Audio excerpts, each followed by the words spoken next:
Bienvenue dans notre émission Service Compris consacrée comme chaque mois à la Chambre de commerce et d'industrie, en tout cas au tissu économique qui nous entoure.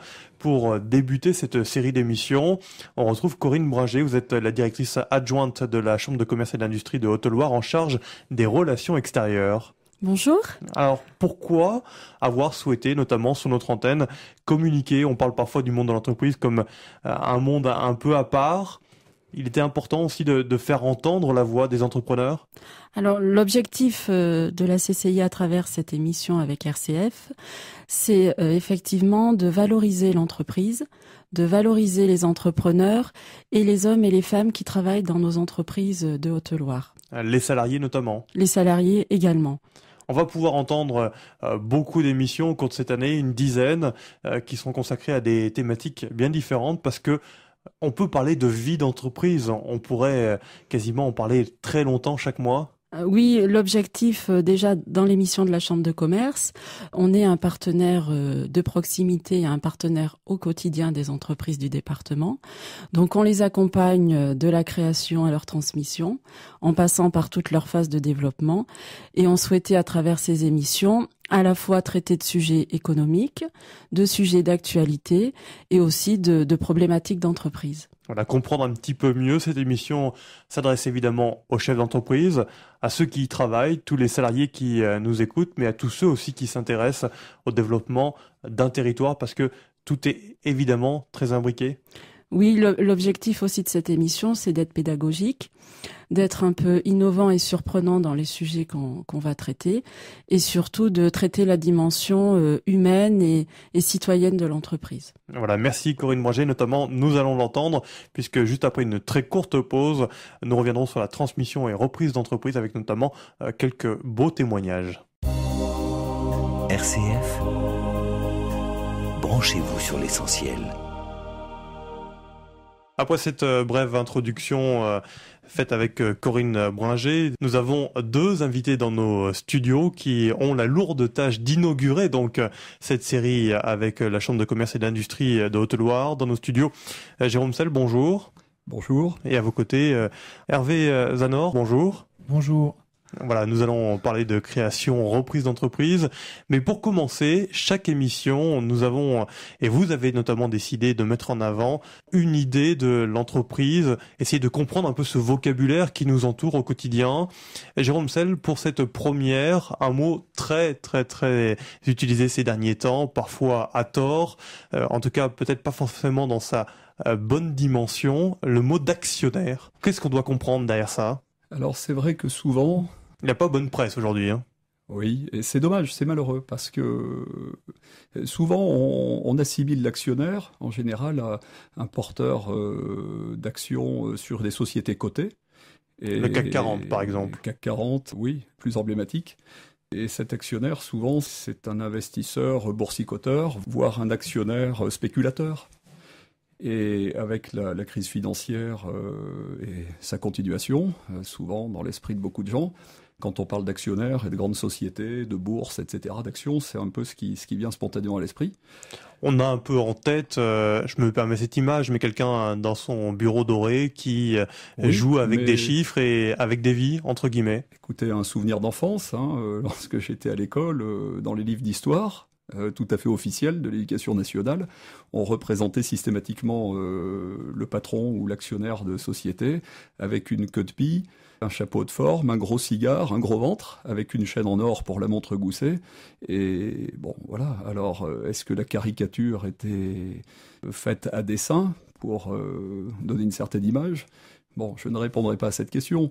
Bon, l'actionnaire, pour moi, pour beaucoup de gens, dans le quotidien, dans la vraie vie des entreprises, c'est d'abord quelqu'un qui est un entrepreneur et qui démarre une entreprise. Des fois une toute petite entreprise, la petite coiffeuse du village du coin qui démarre à 22 ans, qui prend un peu les économies qu'elle a pu réunir, un petit peu ses parents, ses grands-parents, et puis qui se lance dans l'aventure d'une création d'entreprise.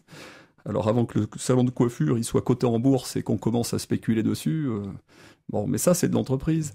Ce type d'actionnaire entrepreneur, on les met pas assez en avant parce que c'est un moment où l'actionnaire il se fait discret parce qu'il n'a pas encore réussi. À ce moment-là, l'actionnaire, au lieu de gagner beaucoup d'argent, il mise toutes ses économies. Donc c'est pas à ce moment-là où il intéresse les médias. Ça intéresse les médias quand ça commence à faire des chiffres, du spectaculaire, ou alors que c'est des gens qu'on commence à prendre en photo, vous savez, les paparazzis, c'est le côté un peu showbiz du business. Bon, mais ça, c'est bon, voilà. Une toute petite partie, évidemment, de la vie économique de notre pays. Est-ce que ça peut avoir un impact aussi sur la volonté d'entreprendre? Est-ce que vous avez l'impression qu'aujourd'hui, certains redoutent de se lancer parce qu'ils n'ont pas envie de devenir actionnaires, entre guillemets, actionnaires entrepreneurs? Je pense que malheureusement, le climat en France n'est pas un terreau propice à développer de vocation d'entrepreneur. On a d'un côté, on est la nation des élites avec les très grandes écoles qui défilent sur les Champs-Élysées et on cultive le prestige de ces grandes écoles avec les belles soirées, les belles tenues, les réseaux. Tout ça, ça tourne beaucoup autour de Paris d'ailleurs, souvent. On est aussi un pays où la sphère publique, les fonctionnaires, l'emprise de l'État sur c'est fort. Alors, bon, moi je tape pas du tout sur les fonctionnaires, mais je pense que c'est pas dans la fonction publique qu'on va forcément faire naître des vocations d'entrepreneurs non plus. Ni forcément d'ailleurs dans ces très grandes écoles élitistes, même si après il faut regarder les choses dans le détail et ne pas être manichéen. Et puis alors, peut-être aussi dans le principe de la scolarité française, on n'est pas parti non plus pour favoriser l'entrepreneuriat, l'esprit d'entreprise, parce que c'est plutôt, moi je l'ai vécu comme ça, la sélection par les maths, il faut être bon à tout prix c'est un système en fait qui fait plus penser à un système de sélection qu'à un système d'épanouissement. Et l'entrepreneuriat, pour moi, c'est plus l'épanouissement qu'une sélection par le concours. Voilà, pour l'actionnaire entrepreneur. Merci Jérôme Selle. On va en reparler au cours de cette émission parce que finalement, actionnaire entrepreneur, c'est aussi votre quotidien. Hervé Zanor, vous travaillez à la Chambre de commerce et d'industrie avec pour mission d'accompagner les personnes qui voudraient céder leur entreprise, mais aussi ceux qui en recherchent. Ceux qui en recherchent et tous ceux qui veulent créer. Et je vais rebondir un peu sur cet esprit d'entreprendre en France. C'est le paradoxe à la française, parce qu'on est un pays riche en PME, PMI, ce qui fait quand même notre force économique, mine de rien. Et par rapport aux autres pays en Europe, où l'esprit d'entreprendre c'est quelque chose de très développé, qui se transmet de famille, de père en fils ou de fille en mère et ainsi de suite, en France, non. Le chef d'entreprise, s'il peut dissuader souvent ses enfants de reprendre la même entreprise, ils n'hésitent pas à le faire, justement en allant, comme disait tout à l'heure, sur le fonctionnariat, sur quelque chose de sûr ou de prestigieux. C'est un peu un paradoxe français. On met pas assez en avant nos chefs d'entreprise. Oui, peut-être un manque de reconnaissance du grand public, mine de rien, vers l'esprit d'entreprendre. Voilà, cette émission en tout cas est là pour ça. On va essayer tout au long de cette année de mettre en avant aussi les parcours, qu'ils soient positifs, parfois un peu plus négatifs aussi, parce qu'il faut en parler, vous l'avez dit Jérôme Selle. Alors, on va nous s'intéresser avant tout à la reprise et création d'entreprise. On a souvent dit que finalement c'était aujourd'hui un axe d'avenir, que les chefs d'entreprise arrivaient à un âge, en tout cas ils pouvaient aujourd'hui penser à la retraite. Est-ce que c'est vraiment le cas? Est-ce que c'est un enjeu très important pour notre territoire? C'est un gros enjeu parce que les dirigeants d'entreprise sont comme toute la courbe démographique. Ils font partie de la génération, la plupart aussi, de baby-boom. Donc ils vont arriver dans les années à venir à avoir beaucoup de gens de cette génération qui vont arriver vers un âge de retraite bien mérité pour certains, parce qu'il y en a, c'est 40, 50 ans d'activité. On a recensé en Auvergne le chef d'entreprise le plus âgé qui est toujours inscrit dans nos registres, il a 103 ans. Il n'a toujours pas arrêté. On travaille réellement. Exceptionnel, voilà, on a réussi très à exceptionnel sans doute. C'est l'exception, oui, mais ça veut dire qu'il y a des gens qui durent longtemps. Alors, il a pas cédé, il a pas fait un moment, il a des raisons sûrement personnelles et de famille. Mais aujourd'hui, notre rôle, Chambre de commerce, c'est le développement du territoire. Et le développement du territoire, il passe aussi par un maintien d'un tissu économique. Et le maintien des tissus économiques, c'est bien la reprise des entreprises existantes. Il faut pas les oublier. Les ressortissants, nous, on a fait en Haute-Loire des chefs d'entreprise qui sont âgés de plus de 55 ans. Il y en a plus de 3400 sur un territoire comme la Haute-Loire. C'est-à-dire qu'à terme, il y a 3400 entreprises qui vont changer de propriétaire, s'arrêter, disparaître, parce que le monde économique et l'évolution économique aussi le permet et qui n'ont plus de raison d'être. Mais il y aura autre chose aussi. Mais pour maintenir une valeur économique, il faut des entreprises. C'est la base d'un territoire. S'il n'y a plus d'entreprise, il n'y a plus de salariés. S'il n'y a plus de salariés, il n'y a plus d'impôts. S'il n'y a plus d'impôts, il n'y a plus de fonctionnaires. Je raccourcis, mais on va là aussi. Il ne faut pas oublier que l'entreprise est moteur. S'il n'y a pas les entreprises, on a un problème. Maillon indispensable évidemment de la vie d'un territoire.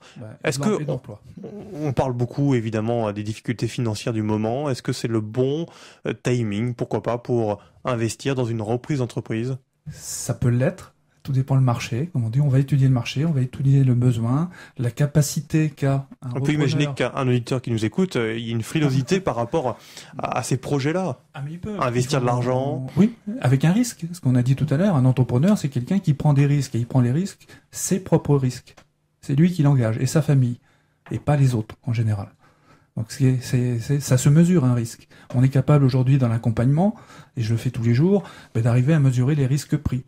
À un moment qu'on est chef d'entreprise aussi, si ça va pas, il faut savoir s'arrêter. Il faut pas dire, on n'est pas au casino, on va pas dire je vais me refaire. Il faut faire attention. Donc ça se travaille, c'est un métier à part entière, chef d'entreprise. La gestion d'entreprise aujourd'hui, ce n'est pas quelque chose comme ça, tiens, je me lève un matin et je vais créer une entreprise. C'est un métier à part entière qu'il faut apprendre. On peut être un très bon technicien aujourd'hui, salarié dans son entreprise, mais pas être bon gestionnaire. Hervé Zanor, Jérôme Sel, on va justement écouter un témoignage où on parlait, et vous parliez de prise de risque. Écoutez cette dame qui nous parle de ce projet qu'ils sont en train de monter en famille. Bonjour Béatrice Flégaud. Bonjour monsieur. Vous êtes une jeune femme qui a décidé de venir s'installer, si elle le peut, en Haute-Loire. Vous êtes aujourd'hui dans quelle région? Nous sommes dans Basse-Normandie, donc nous habitons Cherbourg à l'heure actuelle. Avec un projet, donc, la Haute-Loire, s'y installer pour y travailler. Alors vous dites « nous » parce que ça ne concerne pas que vous, évidemment. Non, c'est tout un projet familial. En fait, c'est moi, mon mari, ma fille et son compagnon, et puis nos enfants. Donc c'est un projet familial. Donc c'est reprendre quelque chose et pouvoir monter quelque chose tous ensemble. Quel est votre emploi ? Donc moi, à l'heure actuelle, je suis secrétaire médicale, donc je suis fonctionnaire, je travaille à l'hôpital de Cherbourg. Mon gendre est aide-soignant à l'hôpital de Cherbourg également. Donc ma fille est étudiante et mon mari est artisan, lui. Donc il déplacerait aussi son entreprise pour continuer notre projet tous ensemble là-bas. Alors un projet d'envergure. Aujourd'hui, est-ce que vous avez une idée, en tout cas dans l'entreprise ou le commerce que vous aimeriez porter ? Donc à l'heure d'aujourd'hui, nous on recherche surtout un multirural, épicerie, bar, voire restauration rapide, quelque chose qui permette à un village de maintenir son activité. C'est vraiment le petit village. Voilà, c'est ce maintien de la vie. Alors on peut imaginer que ça serait très simple finalement de trouver ce genre de commerce parce que on sait que beaucoup de communes recherchent justement des familles qui sont prêtes à s'investir comme la vôtre. Est-ce que c'est aussi simple qu'on peut l'imaginer ? C'est quand même relativement difficile parce qu'en fait, quand on se déplace sur un projet comme ça, donc il faut aussi assurer l'avenir. Donc nous avons encore 3 enfants qui sont encore dans des études lycée et collège. Donc il faut aussi penser à eux. Donc pas être trop éloigné parce qu'on va quand même les déraciner, les éloigner de leur famille, de leurs amis. Donc il faut penser à ça aussi. Donc ça, c'est déjà très difficile. Ma fille qui est, elle, en études supérieures, c'est pareil, il faut aussi trouver les écoles pour pas qu'elle s'éloigne non plus. Donc il y a tout un projet et à savoir que quand on se déplace comme ça, c'est lourd de conséquences parce que on part à l'inconnu, c'est-à-dire qu'on liquide tout, on laisse tout et on recommence à zéro. Aujourd'hui, c'est beaucoup de réflexion. Vous avez l'impression d'être bien justement accompagné dans ces démarches-là ? Alors là, oui, avec le conseil, je ne sais plus si c'est général ou régional, donc on est bien entouré, on a des bons conseils. Dès qu'on a besoin, on téléphone, on a une info, on se contacte par mail, enfin bref, non, on est bien épaulé de ce côté-là. Aujourd'hui, est-ce que c'est simple de trouver le lieu où s'implanter ? Dans l'accompagnement, on peut dire oui, mais en fait, c'est quand même beaucoup d'investissement personnel parce qu'il faut savoir que nous, on est quand même à 800 km, je crois, de l'endroit où on veut aller. Donc, il faut aussi prévoir des déplacements, il faut faire des recherches. Donc, c'est vrai qu'Internet aide beaucoup parce que ça permet quand même de situer l'endroit. On a quand même accès à des photos pour cibler la région, pour voir aussi se projeter, pour voir si ça nous plaît déjà aussi, l'endroit. Donc là, on a déjà une visite virtuelle, entre guillemets. Et après, il faut pouvoir aussi avoir des disponibilités pour pouvoir se rendre sur place. Donc ça engendre des frais, mais là, c'est pareil. Heureusement, on a quand même des aides, on est quand même aidé par toujours le Conseil général de Haute-Loire, qui nous aide beaucoup, par le biais des résidences courtes, qui nous permet de nous déplacer et d'aller rencontrer les personnes, de voir les lieux, de voir les professionnels, les mairies, enfin toutes les personnes qui peuvent nous aider dans ce projet. Comment avez-vous senti le contact justement avec les personnes qui se proposent de céder leur commerce ou d'en ouvrir un autre? Nous, on a 3 expériences. On a fait trois contacts. Donc, c'est des personnes dans l'ensemble qui sont quand même très charmantes, qui n'hésitent pas à nous fournir leurs chiffres et tout ça, parce que bon, c'est quand même des données que nous, on a besoin. C'est indispensable.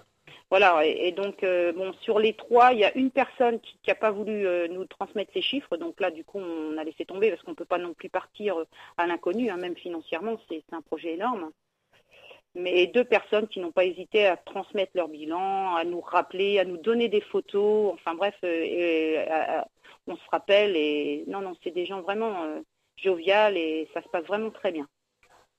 Alors c'est pareil, hein, c'est dans le projet, nous on retrouve dans le projet Auvergne Life, c'est sur internet, hein, et donc il y a des reportages, il y a des informations, et puis les personnes à contacter sur place, aussi bien les personnes qui cèdent leur activité que les personnes ça peut être des personnes du CCI, des personnes du Conseil Général, enfin bref, c'est très bien comme site pour les gens qui veulent s'installer. Aujourd'hui, vous avez fait évoluer votre projet ou est-ce que justement ces accompagnements vous permettent aussi de maintenir le cap?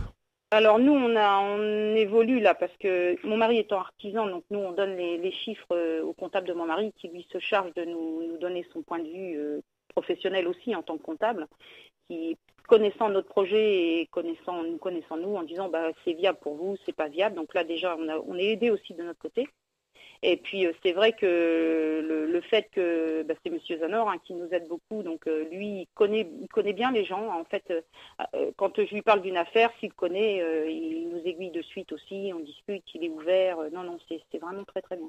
Vous faites un projet qui peut paraître inouï pour beaucoup de nos auditeurs, 800 km, une nouvelle région, en famille, pour un tout nouveau projet professionnel. Ça rajoute un petit peu de pression ou pas ? Vous n'avez pas le droit à l'erreur, entre guillemets. On n'a pas le droit à l'erreur. Bon, c'est un peu l'angoisse, c'est vrai, mais on connaît la région, hein, parce que nous, on va régulièrement en Auvergne pour nos vacances depuis 2004. En fait, ça a été un coup de foudre. On est tombé amoureux de la région. Et pour se rendre compte, parce que c'est vrai que on va en vacances, c'est l'été, les conditions sont idéales. Donc on y a été aussi à plusieurs périodes de l'année pour voir comment c'est en hiver, comment c'est en automne. Quand il fait très froid en hiver, par exemple. Donc, voilà, nous on n'est pas habitués. Hein. Ici, c'est toujours été comme hiver, on a toujours à peu près la même chose. Donc, voilà, pour aussi, et puis les enfants aussi, emmener les enfants avec nous, intégrer les enfants au projet, c'est très important. Leur demander leur point de vue, ce qu'ils en pensent, et ça, il faut en discuter, et on en discute, parce que c'est un projet qui mûrit quand même.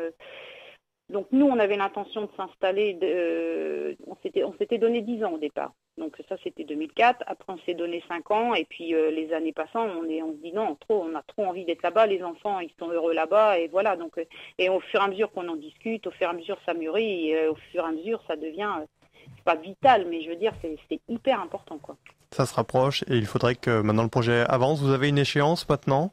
Mais nous, on aimerait bien arriver pour le mois de juin. 2012, avant l'été. C'est-à-dire finir l'année scolaire et pour pouvoir reprendre une année déjà pour les enfants. Ça nous laisse l'été pour nous installer et puis voilà. Donc et puis bon, je pense que quand on démarre un projet en été, c'est une bonne saison aussi avec le tourisme et je pense qu'il faut compter là-dessus aussi un peu. Et le temps. Merci Béatrice Flégaud. Donc, vous recherchez donc un multiservice sur le département de la Haute-Loire. Vous êtes tombé avec votre famille amoureuse et amoureux donc de notre région et ce projet, vous l'avez depuis 2004. Merci à vous. Merci beaucoup. RCF. L'essentiel. RCF. Branchez-vous sur l'essentiel. Voilà, on a entendu donc ce témoignage qui peut paraître, malgré tout, je me permets, un petit peu fou, une famille entière qui va partir de Cherbourg 800 km pour venir en Haute-Loire. Un projet au long cours, 2004. Hervé Zanor, est-ce qu'on est dans cette typologie du repreneur ou est-ce qu'on est sur un cas très particulier ? Non, c'est pas le particulier. Il y en a beaucoup. C'est vrai que d'abord on aborde, et souvent moi en conseil... Ça fait un peu coup de tête quand même. Un coup de tête, mais préparé quand même. Donc j'appelle plus ça un coup de tête. Les coups de tête, je m'en méfie toujours. Les gens qui viennent nous voir, qui se lèvent le matin et disent tiens, je vais créer ou reprendre une entreprise. Quand j'en ai marre de mon patron, par exemple. Que je travaille trop en étant salarié, ça je l'ai vu aussi. C'est un exemple. J'ai déjà eu quelqu'un qui m'a dit je suis aux 35 heures, je vais être chef d'entreprise, comme ça je travaillerai moins. Bon, je ai simplement dit, mercredi soir, vous aurez fait vos 35 heures, c'est tout. Mais voilà, donc c'est pas un coup de tête qu'ils font, c'est vraiment un projet de vie. Donc c'est bien de définir leur projet de vie. La création d'entreprise, ça s'inscrit dans un projet de vie. C'est la première mission. Elle a beaucoup parlé évidemment des accompagnements. Elle a souvent omis de parler de la CCI, de la Chambre de commerce et d'industrie. Peu importe, finalement, c'est vous qui faites ce travail, mais l'important c'est que ce projet avance, j'imagine. C'est important d'essayer de capter justement ce projet de vie, de comprendre où est-ce qu'ils veulent aller. Alors pour moi, ça me paraît important. Alors j'ai mes propres expériences aussi, je suis aussi un ancien chef d'entreprise, donc j'ai créé et revendu, je sais un peu l'état d'esprit, mais oui, mais il faut avancer comme ça, et c'est important, il faut des bases solides, enfin on construit pas une maison en commençant par le toit, il faut toujours faire les fondations. Donc le projet de vie, c'est les fondations pour qu'une entreprise puisse être stable et bien connaître les risques et où on va et où tout le monde soit d'accord. Faut pas que ça aille à U et à dia, comme on disait dans le monde agricole, dans tous les sens, toute la famille. Si on avance dans la même direction, on a plus de chances de réussite. Les risques sont toujours là. Qu'est-ce qu'il faut regarder pour minimiser justement ces risques? La première chose, Béatrice Flégaud nous disait, voilà, on fait passer ces bilans à notre comptable, il nous dit oui, non, certains ne voulaient pas les faire passer. C'est quoi la vigilance première? Eux, pour avoir discuté, je sais qu'ils ont 2 couples à faire vivre. Est-ce que l'entreprise, comme elle est aujourd'hui, est-ce qu'elle va permettre tout de suite de pouvoir dégager des revenus suffisant pour faire vivre ces 2 familles. Et ça, c'est les familles en elles-mêmes qui connaissent leur niveau de revenu. Donc c'est la première chose qu'ils vont regarder. Après, c'est le lieu. Est-ce qu'ils vont s'intégrer dans le lieu? Est-ce que la population locale, parce qu'ils visent quand même un monde rural, en Haute-Loire, tous ceux qui sont de Haute-Loire connaissent un peu la mentalité de Haute-Loire. On rentre pas comme ça. C'est pas simple. Donc il faut faire attention. Et donc ils sont prudents. Et ils s'en rendent compte et ils le savent. Ils ont pris toutes les garanties jusqu'à maintenant pour dire que ça se passe au mieux. Été voir la Haute-Loire en hiver, voilà, c'est vrai que c'est pas son meilleur jour. Mois de novembre qu'on vient et qu'on est sur les hauts plateaux, c'est pas forcément là que c'est le plus sexy la Haute-Loire. Un coup de tête, je le disais. Alors évidemment, vous êtes revenu un petit peu sur cette explication depuis 2004. Il faut prendre le temps quand on décide de reprendre une entreprise, de créer une entreprise. Il faut prendre le temps, mais il faut aussi être à l'affût de la bonne affaire. Parfois, peut-être qu'on n'a pas le temps, voilà, tout simplement, de la bonne affaire. Trop attendre. Alors moi, j'ai coutume de dire aux porteurs de projets, quand je les accompagne, ce que je fais quelques-uns dans l'année quand même, je leur dis, de toute façon, votre projet, il faut le mener au bout. Et le bout, il a que 3, moi, j'y vois toujours que 3 bouts. Soit on démarre, soit vous démarrez pas, soit vous reportez parce que c'est pas le moment. Je vois pas d'autre solution. Mais pour X raisons, mais au moins d'aller au bout du projet pour pas avoir de regrets si les choses sont pas faites. Un travail donc auprès des repreneurs, un travail aussi auprès des cédants. Je vous propose d'entendre Marie-Hélène Huard. Elle vend, 2 commerces du côté du Chambon-sur-Lignon et de Tence. Bonjour Marie-Hélène Huard. Bonjour. Vous êtes donc une cédante, ce qu'on appelle une cédante. Vous êtes chef d'entreprise. Vous avez aujourd'hui 2 commerces que je vais vous laisser peut-être nous présenter, s'il vous plaît. Donc j'ai 2 boutiques. La première, je l'ai créée il y a 27 ans au Chambon-sur-Lignon et j'ai ouvert sa petite sœur il y a 7 ans à Tence. Donc c'est une boutique de vêtements, cadeaux, senteurs. Ce sont des boutiques dans des régions assez touristiques. On travaille énormément l'été, surtout au Chambon-sur-Lignon. J'ai actuellement 53 ans, donc c'est vrai que je ne suis pas encore en retraite, mais je me rends compte que c'est pas facile de céder un commerce.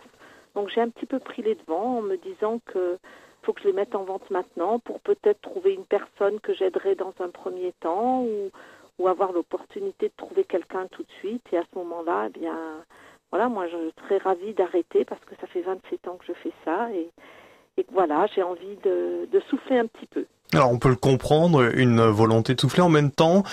Quand vous dites voilà, je cherche quelqu'un, est-ce que ça a été une démarche compliquée? Est-ce que vous avez vous par exemple déjà votre idée sur la personne qui devrait continuer votre finalement travail, celui que vous avez lancé? Oui, c'est pour ça parce qu'en fait moi je l'ai mis en vente depuis janvier et c'est vrai que j'ai eu quelques personnes qui sont venus me voir, mais il faut trouver la bonne personne parce que ce genre de boutique, en fait, c'est une boutique où les achats sont très importants, où les vitrines comptent beaucoup, donc il faut vraiment, c'est pas simplement de la vente, quoi. C'est une âme que j'ai donnée à mes boutiques et j'aimerais continuer comme ça, voilà. Je voudrais que les gens reprennent ces boutiques et dans l'esprit qu'elles ont actuellement et voilà. Et j'ai un petit peu de mal Je sens bien quand les personnes viennent me voir, on a la boutique, l'image d'une boutique, c'est une boutique agréable, qu'est-ce que ça doit être bien de vendre de la déco, et les gens ne se rendent pas compte en fait de l'énergie qu'il faut avoir pour ce genre de boutique. Alors vous l'avez dit aussi, ça fait 25 ans que vous travaillez maintenant, en tout cas dans la première que vous avez pu créer, puis 7 ans pour la seconde. Oui. Est-ce que c'est difficile de passer la main ? Oui, c'est difficile aussi parce que comme je dis toujours, moi j'ai 4 enfants et c'est aussi mon 5e bébé et j'ai pas envie, j'ai beaucoup investi physiquement dans cette boutique et j'ai pas envie en fait que ça s'arrête. Donc j'aimerais vraiment trouver la personne idéale et c'est là où c'est plus difficile. Vous avez l'impression parfois d'être exigeante ? Oui, un peu. Plus que ne pourrait l'être un tribunal de commerce par exemple ? Oui, j'ai l'impression d'être exigeante, mais oui, parce que j'ai pas envie que toutes ces années, ça serve à rien, quoi, et que la boutique disparaisse et que ça soit plus. Parce que moi, ce que je vends, c'est mon enseigne, c'est Jonquille, c'est une ambiance, et voilà, et j'ai vraiment envie que ça continue comme ça. Donc c'est un petit peu là où c'est difficile.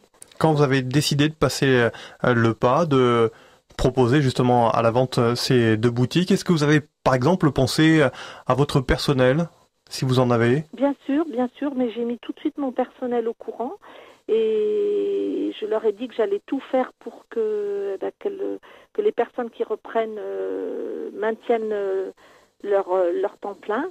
Mais là aussi, je me rends compte que ça va être très difficile.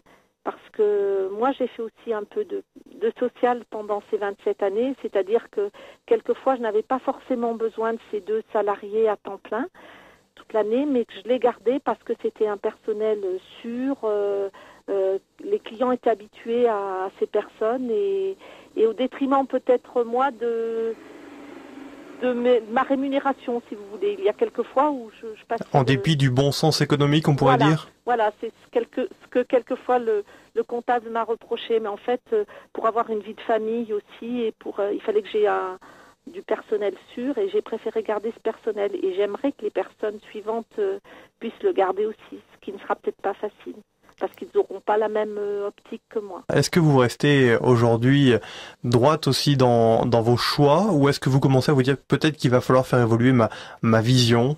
Oui, je suis en train de me poser la question en me disant peut-être qu'il va falloir que je sépare les 2 magasins, à mon grand désespoir, parce que du coup, on pourra plus, ça sera plus les boutiques Jonquille, mais voilà, je serai peut-être obligée de céder un pas de porte pour complètement autre chose. Et au départ, j'avais vraiment moins envie de vendre mon concept, et parce que je pense qu'il est intéressant et voilà, je pense que ça sera difficile parce que financièrement aussi, déjà c'est difficile d'acheter un commerce, mais 2, c'est pas facile non plus. Est-ce que ça vous fait évoluer aussi sur l'idée de vendre ? Est-ce qu'il y a un moment ou un autre, vous vous êtes dit, finalement je n'y arriverai pas, donc je vais garder ce que j'ai ? Non, je reste encore très optimiste parce que justement, je me dis que je m'y suis prise suffisamment tôt et que peut-être, il faut du temps, je pense, pour vendre une affaire. Il ne faut pas se précipiter. C'est pour ça que moi, je le fais aussitôt en me disant, moi, j'ai un mari qui est en retraite dans 4 ans. Je voudrais partir en même temps que lui. Et je me dis, j'ai quelques années et je ne veux pas brader mon affaire. Voilà, donc... mais en me disant que peut-être il faudra que j'évolue et voilà, les séparer si je ne trouve pas d'acquéreur.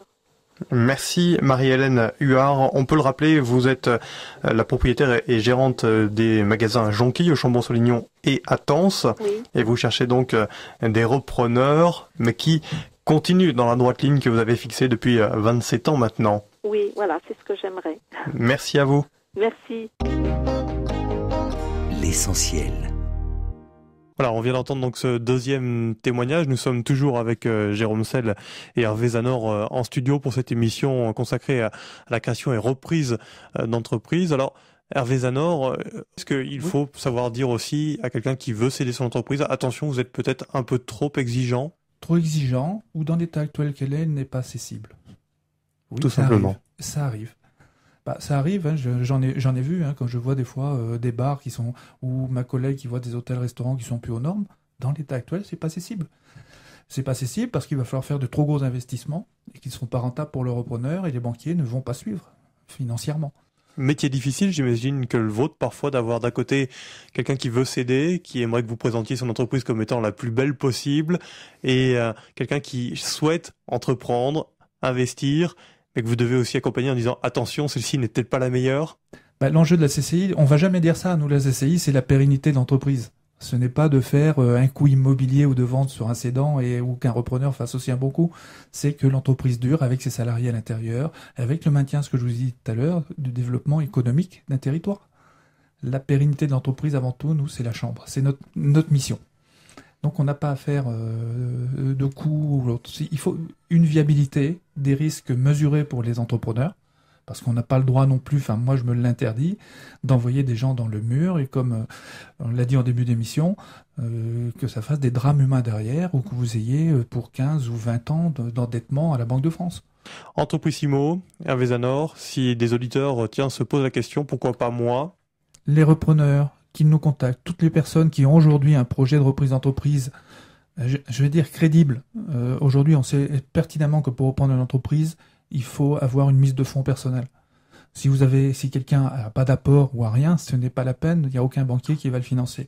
Donc les gens qui ont envie de partir dans cette grande aventure qui est la création et la reprise d'entreprise, qu'ils n'hésitent pas à nous contacter à la chambre de commerce ou à la chambre de métier, parce qu'on est partenaire sur ce qu'on appelle l'interconsulaire chez nous, sur cette opération-là, qui va continuer au-delà de la journée du 14 novembre, parce que c'est une première rencontre cédant-repreneur. Aujourd'hui, on a des communes qui sont partantes, qu'on fait des recensements de leur appareil commercial et qui nous ont dit, dans 3-4 ans, on va avoir des problèmes, on aimerait bien travailler et mettre en relation des repreneurs et des cédants. Donc pourquoi pas sur un moment une entité, une commune qui a bien travaillé qui connaît bien son appareil. On a le pays de la Jeune Loire aussi qui a envie de partir sur ça. Donc on a un peu changé la dynamique qu'on en avait avant, où quand on travaillait sur la transmission reprise d'entreprise, on faisait des grands forums, ouverts tout public, et puis on voyait bien qu'ils venaient et on allait travailler après. Aujourd'hui, on a pris le parti de faire l'inverse, c'est de qualifier en amont les cédants et les repreneurs pour être le plus efficace le jour où on va les mettre en relation les uns avec les autres. Avec un objectif, c'est que les entreprises se transmettent et perdurent, et qu'il se passe une espèce d'alchimie entre les cédants et les repreneurs, comme l'attend Madame Huard. Je ne sais pas si ça se fera, mais il y a cette alchimie qu'il faut qu'il se fasse. Et c'est transmettre un savoir, transmettre une clientèle. Merci à vous tous, ceux qui ont participé à cette émission. Jérôme Selle et Hervé Zanor, donc physiquement dans les studios. On a eu tout à l'heure Corinne Bringer et puis Marie-Hélène Huard qui était au téléphone depuis le Chambon-sur-Lignon. Et puis Béatrice Flégaud qui est de beaucoup plus loin depuis Cherbourg. Nous transmettait son souhait de venir s'installer sur notre région. Merci à vous tous. Merci à vous. Merci beaucoup.